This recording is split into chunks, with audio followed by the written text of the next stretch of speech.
அனைவருக்கும் வணக்கம். விடியலை நோக்கி சாந்தி. இன்றைக்கி என்ன பண்ண போகிறோம் அப்படின்னா, மாப்பிள்ளை சம்பா அரிசி வச்சு ஒரு பொங்கல் தான் ரெடி பண்ண போகிறோம். இந்த மாப்பிள்ளை சம்பா அரிசி இப்படி இருக்குது. அந்த அரிசி நம்ம என்றைக்கு பொங்கல் செய்ய போகிறோமோ முதல் நாள் இரவே நம்ம ஊற வச்சோன்னா கிட்டத்தட்ட 12 மணி நேரம் ஊறினா தான் அரிசி நல்லா ஊறி செய்ய முடியும். இதற்கு மேலும் தேவையான பொருட்கள் பார்த்திங்கன்னா, கொஞ்சம் முந்திரி பருப்பு, கொஞ்சம் நெய், கொஞ்சம் வெல்லம். நான் ஒரு சின்ன கப்பில் ஒரு அரிசி எடுத்து முதல் நாளே ஊற வச்சுட்டேன்.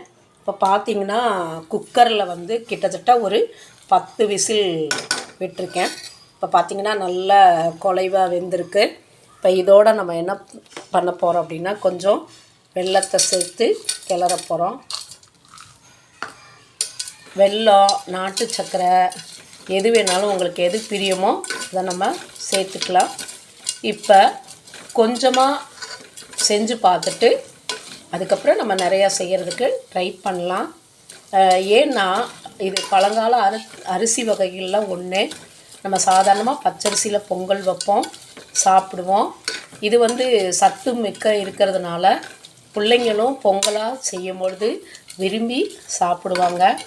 இப்போ பார்த்திங்கன்னா நல்ல இந்த விசில் ஒரு கப்புக்கு 2 கப் அளவு தண்ணி ஊற்றி குக்கரில் ஒரு 10 விசில் வரணும். அப்போ தான் பொங்கல் குலைவாக இருக்கும். இது வேகிறதுக்கு கொஞ்சம் நேரம் ஆகுது.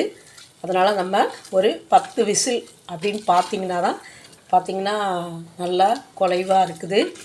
வெல்லமும் கொஞ்சம் கரைஞ்சி வருது.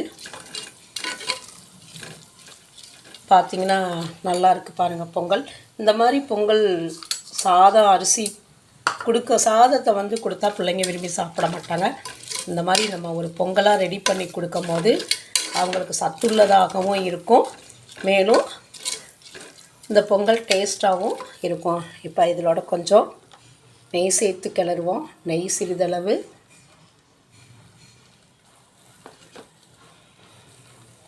ஒரு ஸ்பூன் அளவு நம்ம எடுத்து போட்டுக்கலாம்.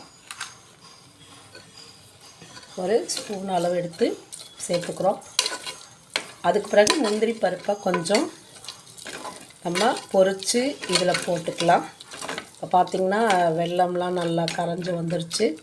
நான் குக்கரில் சாதம் வைக்கும் போதே கொஞ்சம் உப்பு சேர்த்து தான் வேக வச்சுருக்கேன்.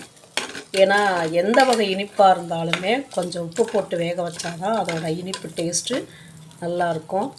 இதுக்கு தொட்டுக்க அப்படின்னு பார்த்திங்கன்னா கொஞ்சம் காய்கறிகள்லாம் போட்டு கூட்டு வச்சா கொஞ்சம் நல்லாயிருக்கும்.